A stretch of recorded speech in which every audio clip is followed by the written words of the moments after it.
আসসালামু আলাইকুম।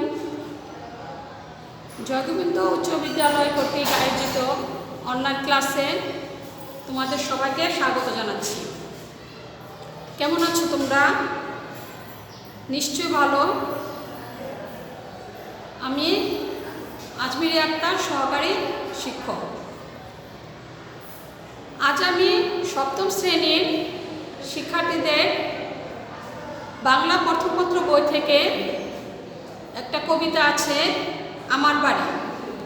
আমার বাড়ি কবিতাটি নিয়ে আমি তোমাদের সাথে এখন আলোচনা করব। তোমরা সবাই ৭১ পৃষ্ঠা বইটি খোলো। আমার বাড়ি কবিতাটি লিখেছেন কবি জসিমউদ্দিন। আমার বাড়ি যাইও কুমোর, বসতে দিব ফিরে, জলপান যে করতে দিব শালিদানের চিড়ে। শালিদানের চিড়ে দেব বিন্নিদানের খই, বাড়ির গাছের কবরি কলা, গামছা পাতা দই। আম কাঁঠালের বনের দ্বারে শুয়ে আঁচল পাতি, গাছের শাখা দুলিয়ে বাতাস করব সারা রাতি। চাঁদমুখিত চাঁদের চুমো মাখিয়ে দেব সুখে, তারা ফুলের মালা গাঁথিয়ে জড়িয়ে দিব বুকে। গাই দোয়ানের শব্দ শুনি জেগো সকালবেলা, সারাটা দিন তোমায় নিয়ে করব আমি খেলা। আমার বাড়ির ডালিম গাছে ডালিম ফুলের হাসি, কাজলা দিঘির কাজল চলে হাঁসগুলি যায় বাসি। আমার বাড়ি যাইও ঘুমোর, এই বরাবর পথ, মৌরি ফুলের গন্ধ শুকিয়ে থামিও তব রথ। এখানে আমরা দেখো ৭৩ পৃষ্ঠা আছে পাঠ পরিচিতি। পাঠ পরিচিতিতে কি বলা হয়েছে সেটা আমরা এখন তোমাদের সাথে নিয়ে আলোচনা করব। আমাদের পাঠ পরিচিতিতে দেওয়া আছে কবিতাটিতে কবি, এই কবিতাটি জসিমউদ্দিনের হাসু কাব্যগ্রন্থ থেকে নেওয়া হয়েছে। কি কাব্যগ্রন্থ থেকে নেওয়া হয়েছে? এটা হাসু কাব্যগ্রন্থ থেকে নেওয়া হয়েছে। তোমরা আগে কবিতাটি আবার ২-৪ বার করে ভালোভাবে আবার বারবার পড়বে, পড়ার পরে তারপর পাঠ পরিচিতিটি পড়বে, তাহলেই বুঝতে পারবে যে কবিতাটিতে কি বলা হয়েছে। কবিতাটি কবি জসিমউদ্দিনের হাসু কাব্যগ্রন্থ থেকে নেওয়া হয়েছে। এখানে কবি তার কোনো বন্ধু বা প্রিয়জনকে তার গ্রামের বাড়িতে নিমন্ত্রণ করেছেন। তিনি তাকে কিভাবে আপ্যায়ন করতে চান তা এখানে বলা হয়েছে। তিনি তাকে আপ্যায়ন করতে চান শালিদানের চিরা, বিন্নিদানের খই, কবরি কলা আর গামছা বাঁধা দই নিয়ে। তাহলে আমরা আবার জেনে নেই যে কবি কি কি দিয়ে তার বন্ধুকে বা প্রিয়জনকে আপ্যায়ন করতে চান। শালিদানের চিরা, তারপর হলো বিন্নিদানের খই, কবরি কলা আর গামছা বাঁধা দই দিয়ে। প্রকৃতির সান্নিধ্যে অতিথির কিভাবে প্রাণ জুড়াবে তারও এক নিবিড় পরিচয় আছে এই কবিতাটিতে। অর্থাৎ এখানে কবি তার বন্ধুকে বাড়ির সামনে যে আম কাঁঠালের গাছ আছে সেই গাছের নিচে তাকে শুয়ে আম কাঁঠালের গাছের শাখা ঢুলিয়ে তিনি বাতাস করতে চান। সেই বাতাসের যেন তার বন্ধু বা প্রিয়জন এখানে ঘুমাতে পারেন। অর্থাৎ এখানে প্রকৃতির সান্নিধ্যে তিনি তার বন্ধুকে নিয়ে আসতে চেয়েছেন। যুগ যুগ ধরে অতিথি আপ্যায়নে বাঙালির খুব সুনাম রয়েছে। আমরা বাঙালিরা বাড়িতে কোনো মেহমান আসলে তাকে অত্যন্ত যত্ন সহকারে আপ্যায়ন করে থাকি। ঠিক তেমনি এখানে কবিও তার অতিথিকে তার বাড়িতে এনে আপ্যায়ন করতে চেয়েছে সুন্দরভাবে।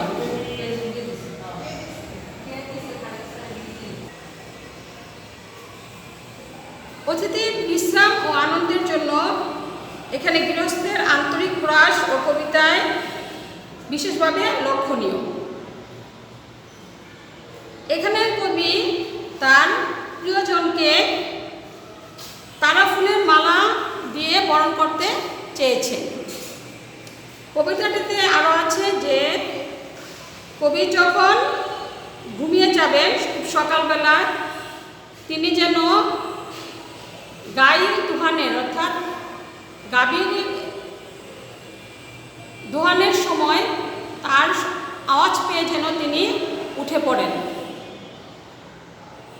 তারপরে কবি তার প্রিয়জনকে নিয়ে সারাটা দিন খেলবেন, সারাটা দিন তার প্রিয়জনকে নিয়ে মাঠ প্রান্তরে ঘুরে বেড়াবেন। তার কবির বাড়ির পাশে ডালিম গাছ আছে, তারপর আছে কাজল দিঘি, সেই দিঘিতে হাঁসগুলো ভেসে বেড়ায়, তাও তিনি তার প্রিয়জনকে ঘুরে ঘুরে দেখাবেন। অতিথি যে গৃহে এসেছেন সেই গৃহের গাছ, ফুল, পাখিও যেন অতিথিকে আপ্যায়নে উন্মুখ হয়ে আছে। অতিথিকে ভালোবাসার মধ্যে দিয়ে সৌজন্য, শিষ্টাচার ও মানব প্রেমের অসাধারণ বহিঃপ্রকাশ ঘটেছে এই কবিতায়। তো আগে এই যে তোমাদের পাঠ পরিচিতি পড়ানো হলো, এখানে পাঠ পরিচিতিটা পড়ার আগে তোমরা বারে আমি বলে নিলাম যে কবিতাটি ভালোভাবে 2-3 বার করে পড়ে নিবে। তারপরে পাঠ পরিচিতিটা ভালোভাবে পড়লে তোমরা বুঝতে পারবে যে কবিতাটিতে কি বলা হয়েছে। এখানে কিছু শব্দার্থ দেওয়া আছে, দেখো শব্দার্থ টিকা। ভ্রমর অর্থ কি?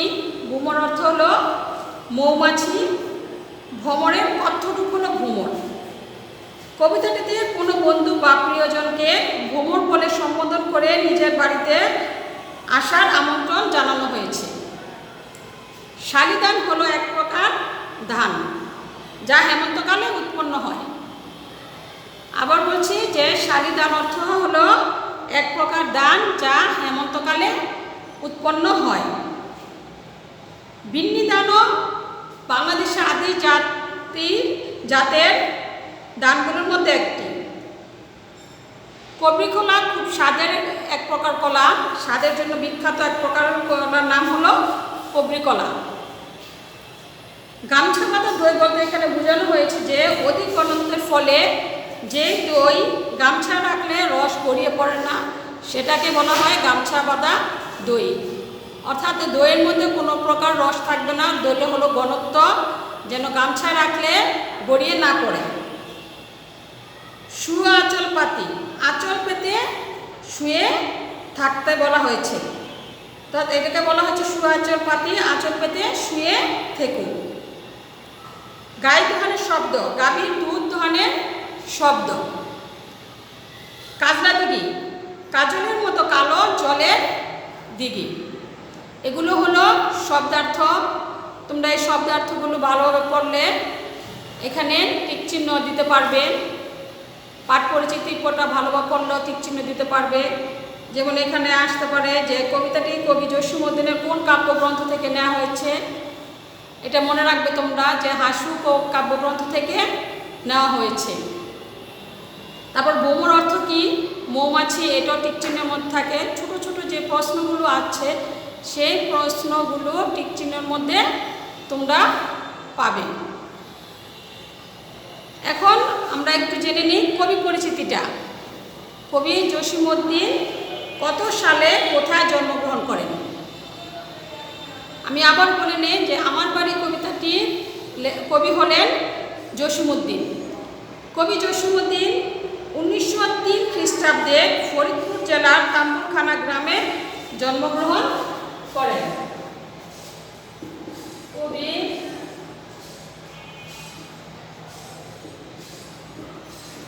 জসীমউদ্দীন 1903 খ্রিস্টাব্দে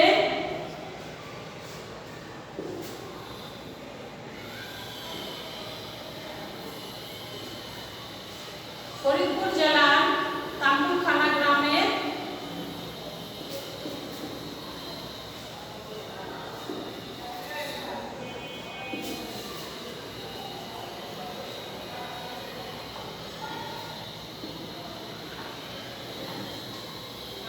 জন্মগ্রহণ করেন।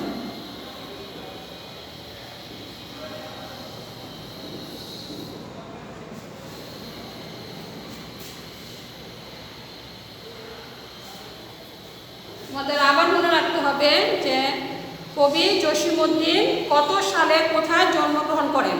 কবি জসীমউদ্দীন 1903 খ্রিস্টাব্দে ফরিদপুর জেলার তাম্বুলখানা গ্রামে জন্মগ্রহণ করেন। তার উল্লেখযোগ্য কতগুলো কবিতা আছে, কাহিনী কাব্য আছে, সেগুলো আমরা জেনে নিই। তার উল্লেখযোগ্য কাহিনী কাব্যগুলো হলো নকশিকাঁথার মাঠ, সুজন বাদিয়ার ঘাট। কাব্যগ্রন্থ হলো রাখালি, বালুচর, মাটির কান্না। তিনি একটি নাটকও লিখেছেন, সেটা হলো বেদের মেয়ে। তার শিশুতোষ গ্রন্থের মধ্যে রয়েছে হাসু, এক পয়সার বাঁশি, ডালিম কুমার। এগুলো তোমাদের মনে রাখতে হবে, এগুলো তোমরা মুখস্থ করে নেবে যে কবি জসীমউদ্দীনের উল্লেখযোগ্য কাহিনী কাব্য কী কী। আর কাব্যগ্রন্থ কি, নাটক কি, একটা নাটক লিখেছেন বেদের মেয়ে। আর তার শিশুতোষ গ্রন্থের মধ্যে রয়েছে কি কি, হাসু, এক পয়সার বাঁশি, ডালিম কুমার। কবি জসীমউদ্দীনের কবিতায় আমরা পল্লীর মানুষ ও প্রকৃতির সহজ সুন্দর রূপটি দেখতে পাই। পল্লীর মাটি ও মানুষের সঙ্গে তার কবির হৃদয় যেন এক হয়ে মিশে আছে। অর্থাৎ কবি জসীমউদ্দীন হলেন পল্লীর কবি। তিনি তার বেশিরভাগ কবিতাই গ্রামের মানুষের ও তাদের সহজ সুন্দর রূপটি নিয়ে লিখে থাকেন। কবি জসীমউদ্দীন 1976 খ্রিস্টাব্দে ঢাকায় মৃত্যুবরণ করেন। তাহলে আমরা আবার জেনে নিই কবি জসীমউদ্দীন কত সালে কোথায় মৃত্যুবরণ করেন। কবি জসীমউদ্দীন 1976 সালে ঢাকায় মৃত্যুবরণ করেন।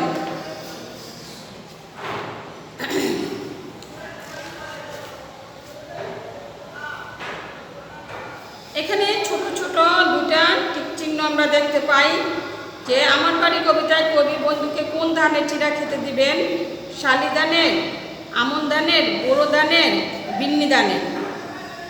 এটা তোমরা যদি কবিতাটা পড়ে থাকো তাহলে তোমরা এটা পাবে যে কোন ধানের চিরা খেতে দিবেন। থামিও তব রথ দ্বারা কি বোঝানো হয়েছে, যাত্রা বিরতি, রথ দেখা, গন্তব্য পৌঁছানো, রথ চালানো।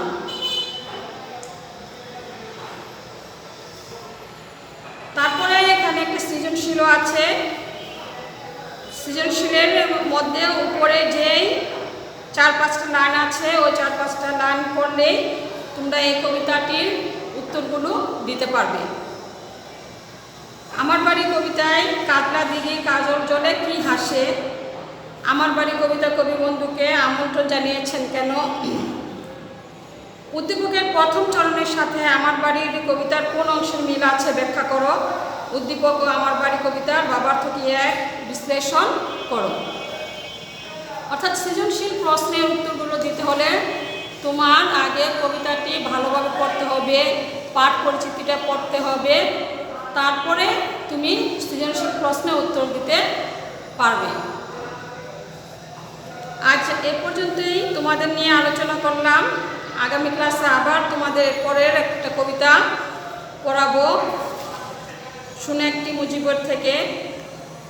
তোমরা এই আমার বাড়ি কবিতাটি ভালোভাবে পড়ে নেবে বাসায়, আর যত্র তত্র যেখানে সেখানে বাইরে বের হবে না।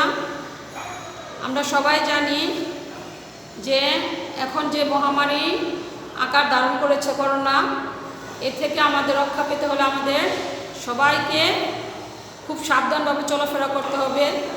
আমরা জরুরি দরকার ছাড়া বাসা থেকে বের হব না, বাসায় থাকব। খেলাধুলা করতে একেবারে বের না হয় ভালো, খুব সাবধানে থাকবেন। সবাই মাস্ক পরে বের হবে যদি বের হতে হয়। আর অবশ্য বাসায় এসে সাবান দিয়ে ভালোভাবে হাত ধুয়ে নেবে। সবার সুস্বাস্থ্য কামনা করছি। আল্লাহ হাফেজ।